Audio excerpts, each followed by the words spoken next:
Hello, this is the second series in a four-part series covering online behaviours in our young people. And in young people, I'm referring to children, tweens, and teenagers. Today, I want to talk about online safety, the four important elements.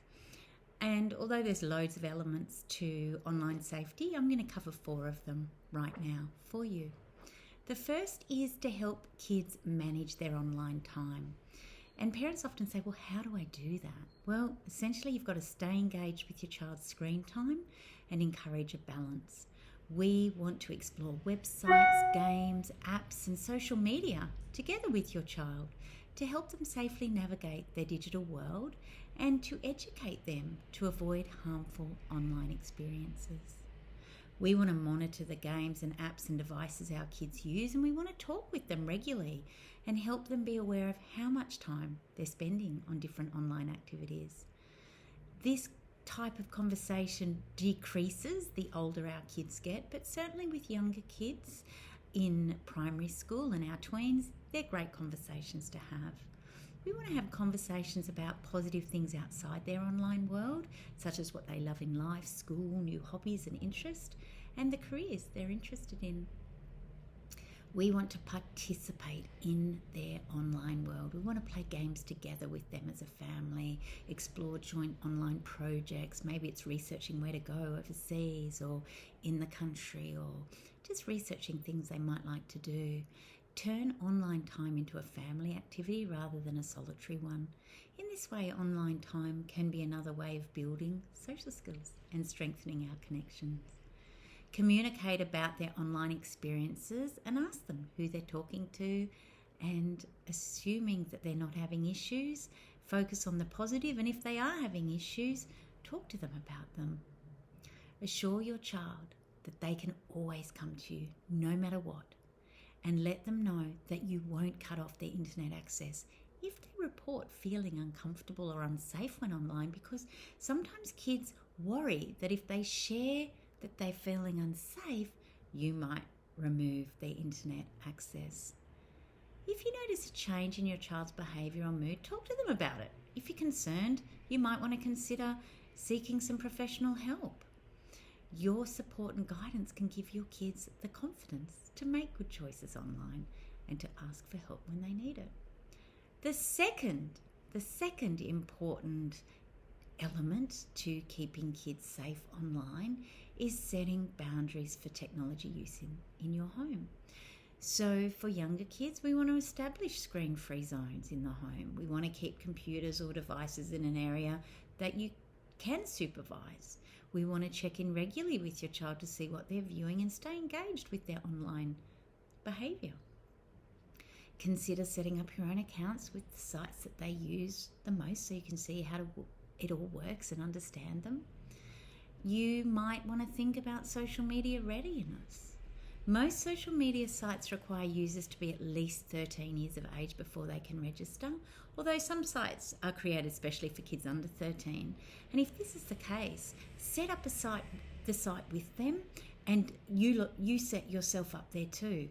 And you have to work on this stuff together until you know that your child makes great decisions. Remember, this is appropriate for our younger tweeny sort of kids, but as our kids are moving into adolescence, we want to give them a way more autonomy with this, because what we're wanting to do is we're wanting to encourage empathy and respect, and we want to teach kids to avoid sharing or posting things that may upset others. But you'd like to hope that by the teenage years our kids are much, much better at this. We want to build resilience. We want to teach our kids that there are ways they can deal with material that frightens or worries them, such as immediately telling you, and be really clear about how much time they can spend online and what things you feel okay for them to view, again, particularly for our younger kids.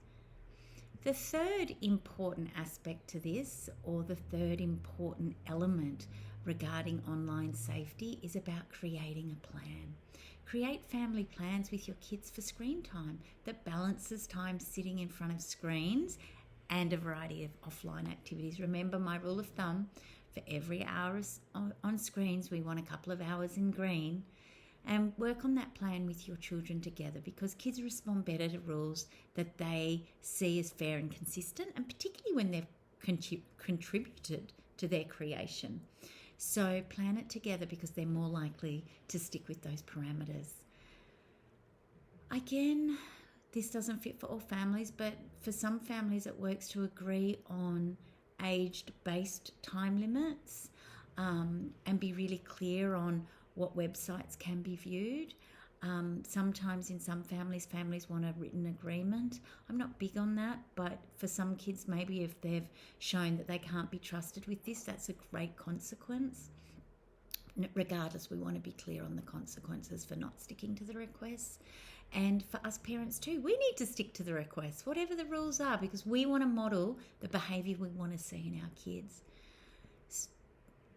I like to do a 15-minute switch off warning before the transition to screen time ending. I think that can be really helpful for some kids. Again, older kids, I handle that slightly differently. And we're going to talk more about that, and I certainly will cover this on my Taming Tech online course. For us as parents, the fourth point would be use the available technology yourself. Get to know the devices you and your kids use and set them up for privacy and online safety. Parental control software really allows you to limit and monitor what your kids see online. But again, let your kids know that as they get older, we can review and change this as they continue to demonstrate responsible behaviour. I think for younger kids, you might want to put in a child-friendly search engine and ensure that your devices are protected with passwords so kids won't accidentally stumble across inappropriate content. But as kids get older, this stuff becomes handed over to them more. So families will say to me, well, what are the screen use rules to consider? Well, I say, for younger kids, we want no devices in their bedrooms, and all screens need to be off in bedrooms after a certain time for older kids. I usually say about an hour before bed or before a planned bedtime is a great time to turn the devices off, and under no circumstances do I feel okay with devices being at the dinner table. Dinner time, as those of you who know my work would understand, from my perspective, is a really important family time. And for some families, I just say, have all the devices charged overnight in one place, so that everybody just agrees, yourself included, that that's where devices get charged. When it comes to how much screen time, this really varies from family to family and also depends on what's going on in your lives in any given week. Generally speaking, though, there's not enough evidence to confirm that screen time in itself is harmful to children's health at any age, making it really impossible to recommend age-appropriate time limits. I'm sure that this will change in a few years when we get more concrete research in on this, but for now I would say observe your child's behaviour and use this to inform your choice around the amounts of screen time for them. Do what's right for your family and establish age-appropriate boundaries here. Negotiate these boundaries with your child and ensure that everybody in the family understands. And when these boundaries aren't respected, apply your consequences, because it's really, really important that we're clear here. And it's important for all the adults in the family to reflect on their own level of screen time in order to have a positive influence on younger members. If you're struggling with this stuff, go onto my Anna Cohen & Co website, because I have some really great online courses there that will help you with general parenting strategies, which of course will then impact on your efficacy in managing screens in your family.